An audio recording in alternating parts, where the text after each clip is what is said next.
За сайн бацхан.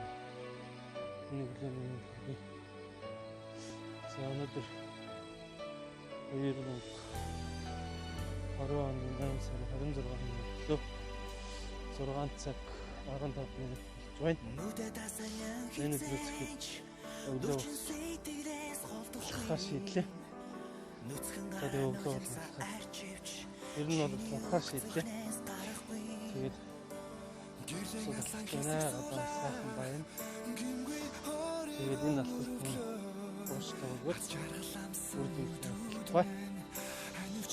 За, өнөөдөр чилнэ. Гэхэд хатуудаж байна чиний үг дурлаж байсан гэхэд дутуудаж байна чиний үг хайрлаж байсан гэхэд хатуудаж байна